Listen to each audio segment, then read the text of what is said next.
we're going to welcome into the program Carl Sabo, Vice President and General Counsel for NetChoice. The website is netchoice.org. He's a professor of internet law at George Mason University's Scalia Law School. Joining us now. Carl, thanks so much. Yeah, thanks for having me back. I know. I talked to you earlier today on the TV side, and now here you are on the SiriusXM show, and we're so glad to have you here. There's a lot going on, and then you have this big breaking news story, and some of the internet programs, some of the big networks are not really giving this as much coverage as they would if Trump was in office and he had pressured social media giants to censor. Yeah, I mean, so the big, bombshell of the week from the tech industry side is several, actually. So you've got the British going after Elon Musk because apparently British citizens can speak freely on X about the crappy policies that their politicians are putting together. Then you fast forward to the United States, where you have Mark Zuckerberg, the CEO of Facebook and Meta, sending a letter to the House Judiciary Committee saying, oh, yeah, by the way, the Biden-Harris administration did, in fact, pressure Facebook to censor Americans on issues related to COVID or issues related to the Hunter Biden laptop story. And, we pinky promise that we will not do it again in the future. And this is a terrifying epidemic we are seeing across democratic nations, whether across the pond in Europe and Britain or here at home, where government is getting into the censorship game. And unfortunately, nobody is really talking about it as much as this needs to be a major news story where everyone stands up and says, no, government, no, Biden-Harris administration, you do not get to control what I say, what I read, and what I hear. Yeah. And so what do you think the impetus was for Mark Zuckerberg coming out with this revelation? Like, why is he writing Jim Jordan over at House Judiciary and Oversight? Why is he doing that? So, it's tough to get into the brain of Mark Zuckerberg if you've ever seen the movie Social Network. Mm-hmm. I don't think it's probably too far off.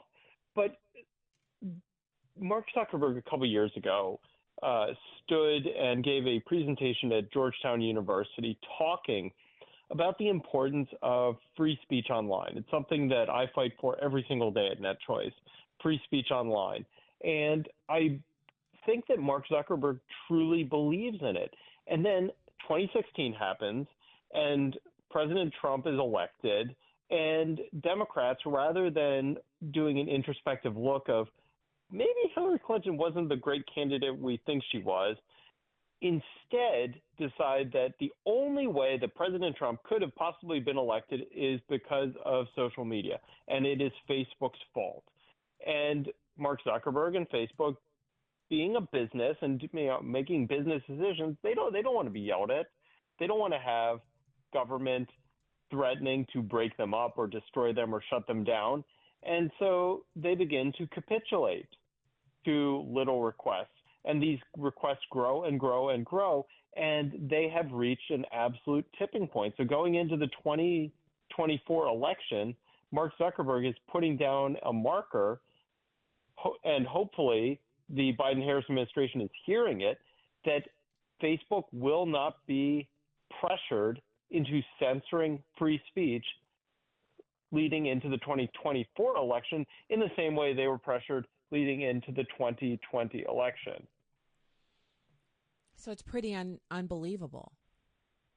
I don't feel like he's saying he's not going to do it, but we're 60 some odd days out. What's been happening up till now? What assurance do we have that he hasn't been doing any censoring up to now? Yeah, that's so. I mean, where I come from, look, I'm a conservative, and if a private business decides that they don't want to host Republicans, well, as a Republican, I'm not going to like that, but I recognize that's their right. Much in the same way that as much as I want a Chick-fil-A sandwich on Sundays, I recognize their right to Mm. be closed for religious purposes. Sure. But where that line gets drawn is when government is the one dictating the censorship. We saw it this past 2 weeks ago as well with X.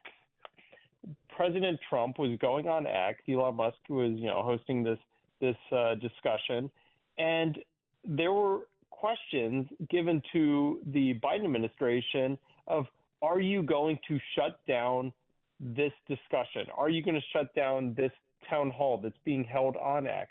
And simultaneously, across the pond over in Europe, Elon Musk is getting sent letters from the European government threatening to shut him down or arrest him if Musk allows Trump to speak on the X platform.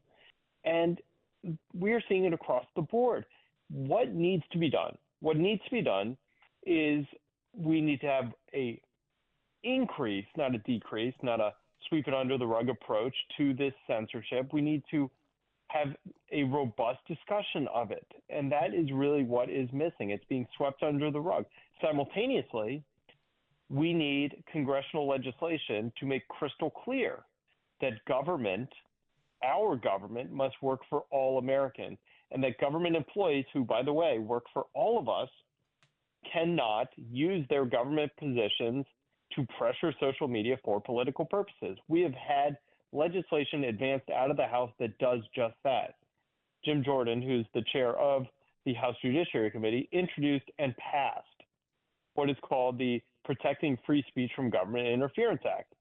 And unfortunately, it was passed along party lines where you had Republicans in support and all the Democrats opposing, which should be a no-nonsense decision. Because to your point, if President Trump's back in office, Democrats sure as heck should not want him to have this power to censor Democratic or liberal speech, much in the same way conservatives don't want a Democrat to be able to censor conservative speech. So this is a piece of legislation that should be bipartisan and is unfortunately not, and it is languishing over in the Senate as Democrats refuse to even bring it up for consideration. And one last point that I'll make is, don't hold it against me. I'm a former federal employee. And one of those jobs was working for a government agency called the U.S. Office of Government Ethics. And yes, I know it's oxymoronic, and I've heard all the jokes about it, but we held something close to our heart. And it was a simple slogan of public service is a public trust. Public service is a public trust. And what that means is that you work for the people, and your job is to live up to the highest ethical and moral standards when you are doing your job for the American people. Because if the American people lose trust in government, that is how democracies fall. And the more we see the Disinformation Governance Board, the more we see the Biden-Harris administration trying to censor free speech and free discussion online in violation of our core constitutional principles, the more you are going to increase this distrust in government.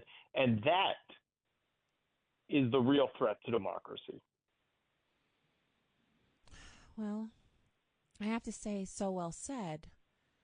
And I know how you feel when you say, you were a government employee. I have some of my family members who are government employees, and they actually take their jobs very seriously. So it's not every federal employee who's like, just there to do the bidding of the Democrats. But by the same token, there is a lot of mistrust against our government.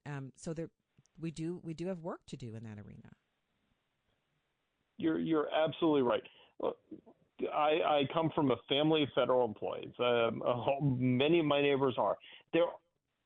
By and large, the federal government is filled with people who believe in the mission, believe in the cause, and want to do good service for the American people. And that's what makes this even more disheartening, because you're seeing executives, almost political cronies, who are not career employees, who are there only for 2 to 4 years, weaponize government against the American people. And that's bad people. And it is simultaneously bad for all of the good federal employees out there, because even though it's one bad apple, it makes it look like a rotten barrel of apples when in fact there are so many good people working in government today. And that's what needs to be that so what needs to happen is heads need to roll. Those engaged in this type of coercion and censorship that are violations of their oaths to protect and defend the Constitution of the United States of America, they need to be terminated. We need to see accountability, because that's another way that you reinstitute trust in systems, that bad actions have consequences and bad actors will no longer be paid by spares. Oh, yeah. And the accountability is something people are really thirsty for. It'd be great to see it. President Trump has said he's going to do some firing when he gets there this time. He said he was in an interview and he said, I didn't know anybody in Washington my first go round. And so I hired some people that I thought they sounded good. They sounded like they want to be in my administration, but they were really there to destroy. And he said, I know more people now, and I think I'll do a better job now. And I believe him. One of the things that even if you're a Democrat, even if you hate President Trump, that you must recognize is he is open. He is transparent. Much to the chagrin of many Republicans and conservatives, he will tell you exactly what's on his mind at any particular time. And simultaneously, he seems to learn and willing to grow and willing to admit when he was wrong on something. And that's an important characteristic as well. And so when he first took office, I think everyone, including many of his transition staff, were surprised with the win in 2016 and weren't necessarily ready to hit the ground running. But I can tell you, after talking to many people who are in the transition team, who are working with President Trump, they are ready to, when they win, hit the ground running and begin instituting the reforms that they are promising on the campaign trail, which include the much needed accountability in government. I believe it. I actually think that's one of the reasons why the Democrats are so motivated this time to prevent him from being reelected, because he would be dangerous in a second term in the same way that Obama was dangerous in his second term. But a second term for Trump this time is one in which he had 4 years to go over every single action and ascertain it for its effectiveness, and then say, I'm never doing that again, or I'm doing that, but I'm going to do it 100 times the speed, 100 times the efficiency. That's a dangerous second term that they've queued up by shoehorning Biden in the way that they did. So I always like to bring this up whenever Mark Zuckerberg is the subject of conversation. There's an article from the Washington Post, Democracy Dies in Darkness. I have to say that with extra drama. It's from April 9th of 2018, and Jeffrey A. Fowler and Chicky Esteban were writing about whether or not Americans should trust Mark Zuckerberg. And the title of their piece is 14 Years of Mark Zuckerberg Saying, Sorry, Not Sorry. And they go through the timeline. Carl, it is brutal. Mm-hmm. Starts in November of 2003, runs all the way down to April of 2018, where he made prepared comments for his congressional testimony and said, it was my mistake. I'm sorry. There's more we can do here to limit the information developers can access and put more safeguards in place to prevent abuse. So every kind of thing you could think of that could go wrong at Facebook. And he always apologizes publicly. And then a couple years later, he's back at it again. Yeah. So let's remember, at the end of the day, this is a business. And its goal is to ultimately make money. Now, to a lot of people, they might recoil at that, think, oh my gosh, that's the worst thing ever. I think at the end of the day, that's actually a good thing, because I know exactly where they stand and what their ultimate goal is. Their ultimate goal is to create a product that everybody likes and uses a lot. Okay, that's a very admirable goal. Same goal that Chick-fil-A has. They want to make the best chicken sandwiches and want everyone to eat them. Same thing that the entertainment industry has. Everybody wants, come and watch our movies and buy the tickets. So Facebook is pretty much the same. They want to create the best product out there. So I would not use Mark Zuckerberg as the alpha or omega of any sort of moral compass. Not that he doesn't have one, but just that's not something that we give over. We should not put these individuals on a pedestal and then be surprised when they don't act the way that we want them to. Now, I will say that every time Facebook or similar companies make a mistake, they don't necessarily want to make those mistakes. They want to fix them. They want to get past them because even if they want to do the right thing, it's also good business. So one of the things that came up in, for example, 2016. 2016 was, allegedly Russia Gate. The only way President Trump got elected is because of Russians and blah, blah, blah. But simultaneously, there's something called Cambridge Analytica, which happened. And this is where there was successful micro-targeting of Facebook users on certain issues. That was actually not Facebook's fault. It was because a researcher stole a bunch of Facebook data and then abused it, and Facebook had to kind of take it on the chin. Similarly, every time that Facebook gets accused of something, it's not necessarily because they are malicious or evil. It's because they're trying to create the best product they can. And sometimes, just like everybody else, they go too far and they have to pull it back. So I think leading into the 2024 elections, if we as American citizens don't like what some company is doing, then we as American citizens have the right and have the power to vote with our feet. So if we don't like something that Facebook is doing, we don't have to use Facebook. We can go use X. We can go use Rumble. We can go use Truth Social. We can go use something else out there because there are tons of choices. We can vote with our feet. And Facebook will get the message when people do that. Simple example is Bud Light. Bud Light went way too far on some social issues. People voted with their feet and their mouths, and they stopped drinking it. And Bud Light got the message real fast. The same is true with social media. If any website is doing something that I don't like, I will stop using it.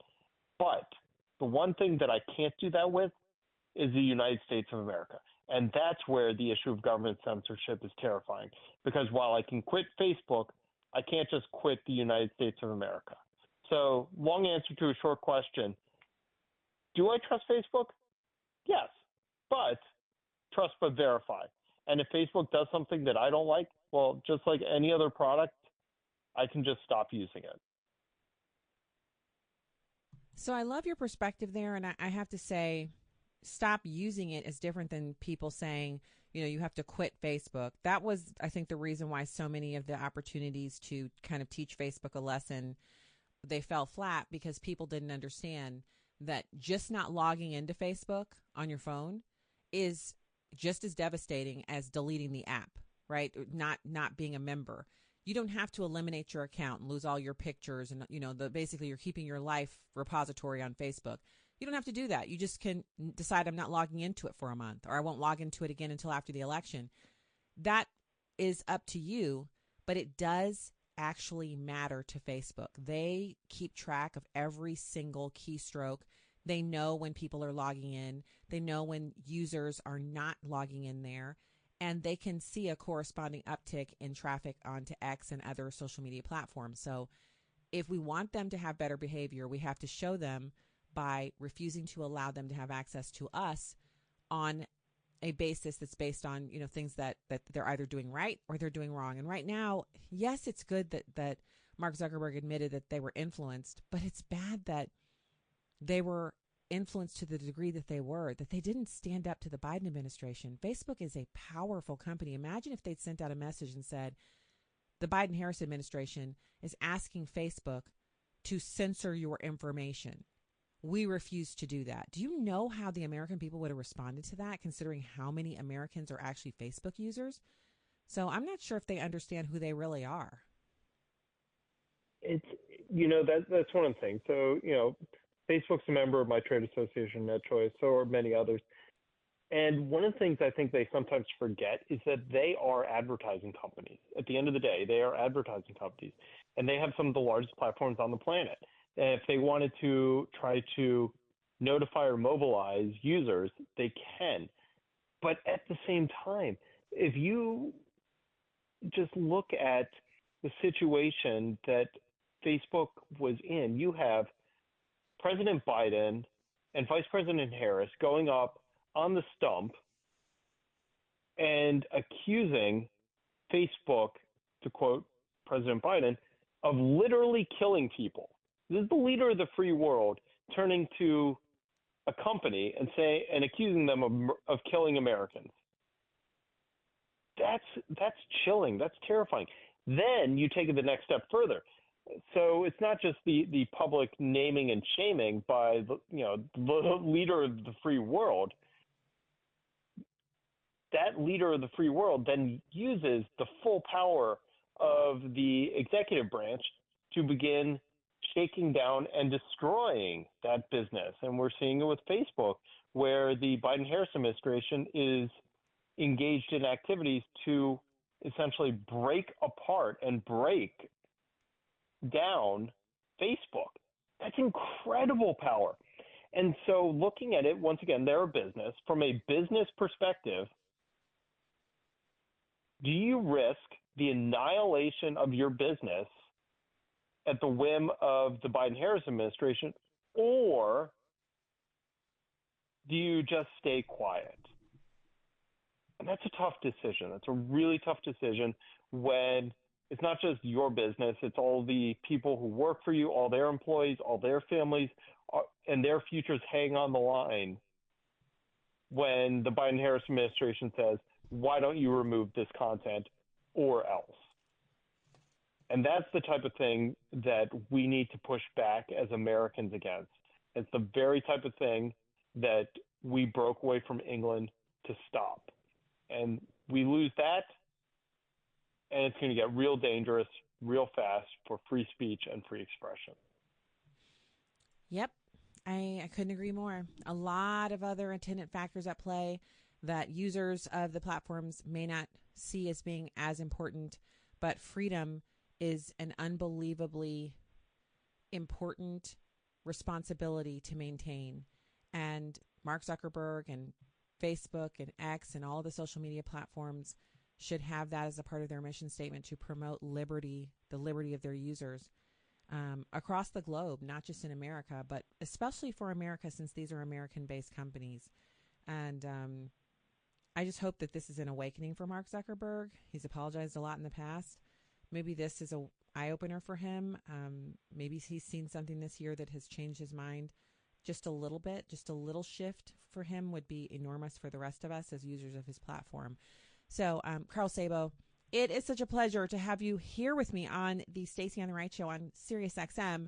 Vice President and General Counsel for NetChoice. Thank you, sir, for coming on. Thank you so much. Have a great evening. All right, you too. Have a wonderful evening.